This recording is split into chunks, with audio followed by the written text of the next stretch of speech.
Yes, friends, now we've talked a bit about how we can actually use threads. Of course, there are also some additional uses related to working with these threads. Let's take a look at those as well, friends. The first of these is the concept of sleep, friends.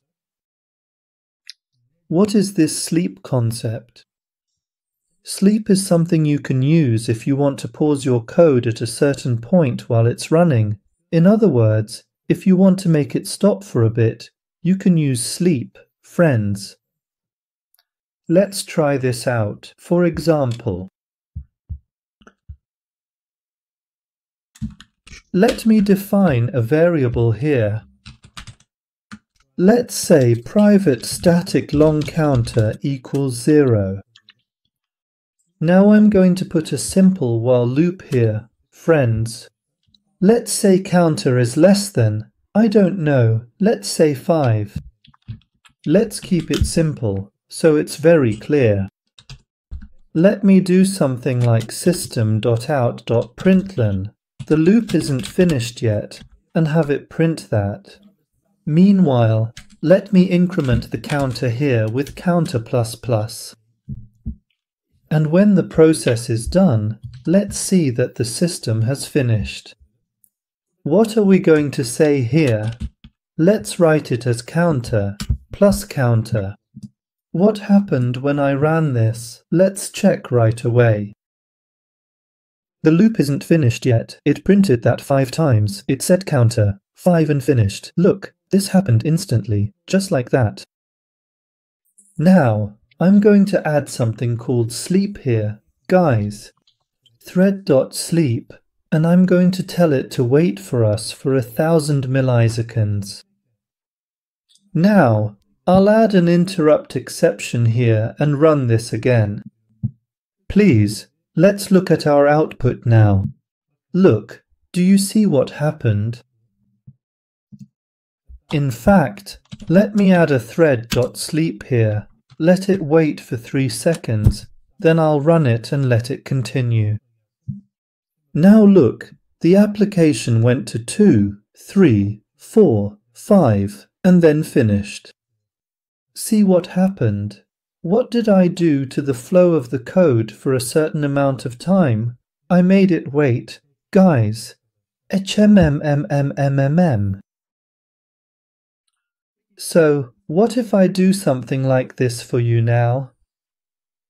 What would happen if I closed off this part like this?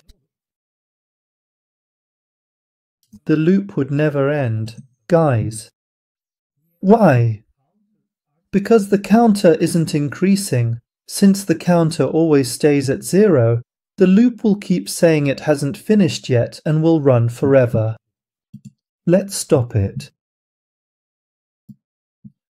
So, what if I told you this? Like, let this thing run, let this system work. Okay, let the code run from top to bottom.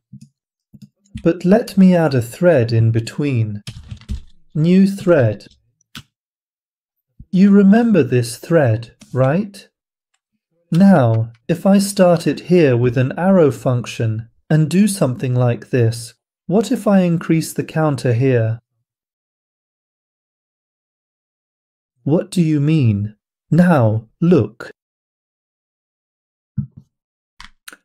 Here, let's say thread.sleep for 1000 milliseconds. We will also add a try-catch block here, because it needs to wait for a certain period of time to ensure proper execution and avoid any potential issues. And here, I'm saying counter++. Here, we'll do a for loop like this. For integer I equals 0, I less than 5, I plus plus. Curly braces. Of course, I move this code here. Now look, this will run in a separate thread. It will increment the value 1 by 1, 1, 2, 3, 4, 5. And since it's not less than 5 anymore, the application will close.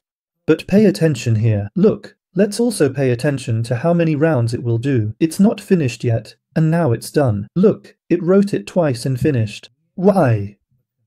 Look, this thread was running outside. 1, 2, 3 seconds. Then it entered here. This ran, printed to the screen. Then this ran for 1 more second. 4 made 3 into 4. Then it made 5. In between, look, in between. This did it 3 times, 3 seconds. Then it entered here. On the 4th second, it ran once, ran 1 more time. So it did 2 rounds and then closed. This way, the thread ran separately. The main thread ran here. So, in this state, they could be used in a way that they affect each other. We used both sleep and thread.